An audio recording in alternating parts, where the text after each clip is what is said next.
వీరి కళ్యాణం జరగటం వలన ఊరికి మంచి జరుగుతుంది. ముక్కుపుడక వీరి దగ్గరికి చేరుకుంటుంది. ఈ కళ్యాణాన్ని ఆపటానికి దుష్టులు ప్రయత్నం చేస్తూ ఉంటారు. మీరు వెనకడుగు వేయకండి. హర హర మహాదేవ, శంభో శంకర.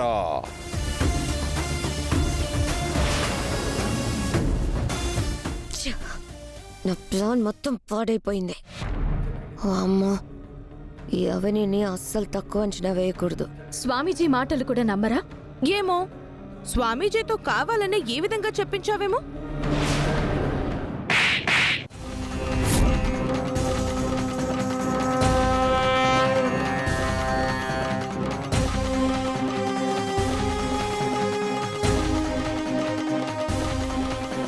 ఇంకొక్క మాట అంటే గొంతు నులిమి చంపేస్తాను.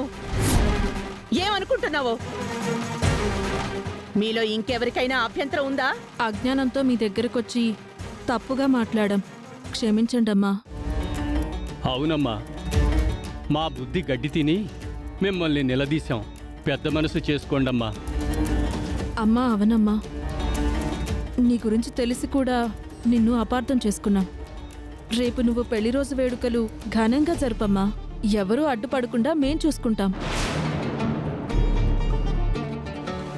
అవునమ్మా, నువ్వు అనుకున్నవన్నీ జరగాలని మనస్ఫూర్తిగా కోరుకుంటున్నామమ్మా. రవీంద్రబాబు, నువ్వు కూడా ఈసారి ఏదైనా అడిగేటప్పుడు ముందు వెనక మంచి చెడు ఆలోచించుకుని అడుగు.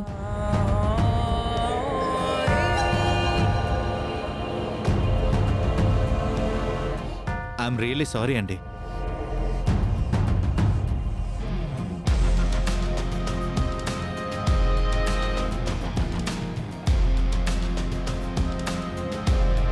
నేను చెప్పాను కదా బంగారం, అమ్మా నాన్నలు పెళ్లి రోజు జరగడం మంచిదే అని.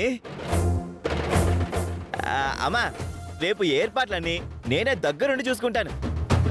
వంటల సంగతి నేను చూసుకుంటాను. ఆహా, దెబ్బకి దెయ్యం కూడా దిగొస్తుందంటారు.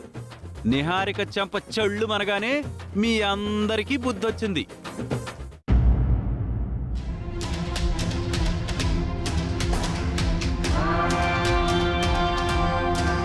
అక్కడ అందరి ముందు ఆ ఫ్యామిలీకి సారీ అయితే చెప్పాను కానీ వాళ్ళు చేస్తున్నది నాకు నచ్చడం లేదు. కూల్ రవి, ఎందుకు అంత డిస్టర్బ్ అవుతావు?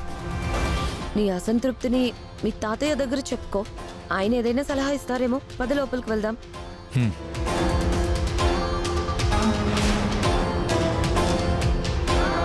ఇక మీదట నేను ఏం చేయాలనుకున్నా నీ ద్వారా నీ తాతయ్య ద్వారానే చేయించుకోవాలి. తాతయ్య, తాతయ్య, తాతయ్య, తాతయ్య. ఏంటి రవి? వేదవతి గారు ఈ ఊరికి పెదరాయడమ్మని అందరూ అంటుంటారు కదా. అవును, ఆవిడెన్నో పంచాయతీలు చేసిందని, తీర్పులు చెప్పిందని అందరూ గొప్పగా మాట్లాడతారు కదా. అవును. అటువంటి ఆవిడ ఊరు ఏమైపోయినా పర్లేదనుకొని రేపు పెళ్లి రోజు వేడుకలు జరుపుకుంటుంది. అలా జరుపుకోవడం మంచిదని ఒక స్వామీజీతో కూడా చెప్పించారు. వేదవతి కళ్యాణం లోక కళ్యాణంతో సమానం. వీరి కళ్యాణం జరగటం వలన ఊరికి మంచి జరుగుతుంది. ముక్కుపుడక వీరి దగ్గరికి చేరుకుంటుంది. ఈ కళ్యాణాన్ని ఆపటానికి దుష్టులు ప్రయత్నం చేస్తూ ఉంటారు. మీరు వెనకడుగు వేయకండి. రవి, అది వాళ్ళింటి కార్యక్రమం. అడగడానికి మనకి ఎటువంటి హక్కు లేదు.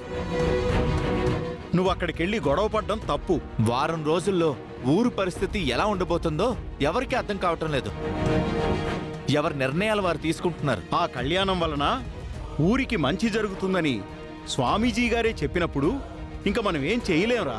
మీరు రండి, మనం వెళ్ళి మాట్లాడితే అది ఆగుతుందేమో. ఏం మాట్లాడతావు? మనం అడిగితే మా ఇష్టం అంటారు. అప్పుడు మనం ఏం చేస్తాం? అదీ కాక కోటలో ఉన్న ముక్కు పుడకను మనం తీసుకొని రాలేం. మంచైనా చెడైనా అది ఆ కుటుంబానికే చెందుతుంది. మనం ఇందులో తలదూర్చకుండా ఉండడమే మంచిది. ప్రస్తుత పరిస్థితుల్లో మనం వాళ్ళని తప్పు పట్టలేంరా. ముక్కుపుడక ప్రయత్నాలని ఆ కుటుంబం కాకుండా ఇంకేదైనా కుటుంబం ప్రయత్నించి సాధించగలిగితే మనకు అడిగే అధికారం ఉంటుంది. అప్పటి వరకు మనం ఏం చేయలేంరా. అందరిలాగా ఊరి గురించి ఆలోచించాలంతే. నువ్వేమంటావమ్మా? మీరు పెద్దవారు, మీరు ఏది చెప్తే అదే సత్యం. That's final decision. ఈ ఊరు గురించి మీరు కూడా ఎంతో కాలంగా బాధపడుతున్నారు. ఊరికి మేలు చేయాలని ఆలోచిస్తున్నారు. మీరు చెప్పినట్టుగా ముక్కుపుడక ఎవరికి దొరికితే వారి సొంతం అవుతుంది. కాబట్టి అదేదో మీ వంటి మంచి కుటుంబానికి దొరకాలని నేను మనస్ఫూర్తిగా కోరుకుంటున్నాను. వస్తానండి. బాయ్ రవి.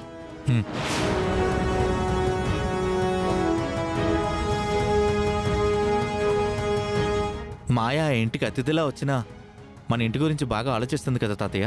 అవును రవి, మనింటి గురించి మాత్రమే కాదు, ఊరి యోగక్షేమాల గురించి కూడా ఆ అమ్మాయి బాగా ఆలోచిస్తుంది.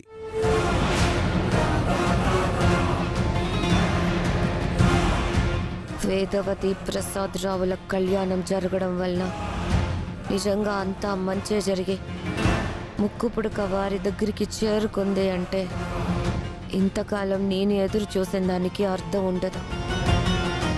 రవీంద్రతో పెళ్లి రోజు వేడుకలను ఆపుదామనుకున్నాను. అది కాలేదు. పెద్ద అయిన వల్ల కాలేదు. ఫైనల్గా నేనే ఏదో ఒకటి చేయాలి.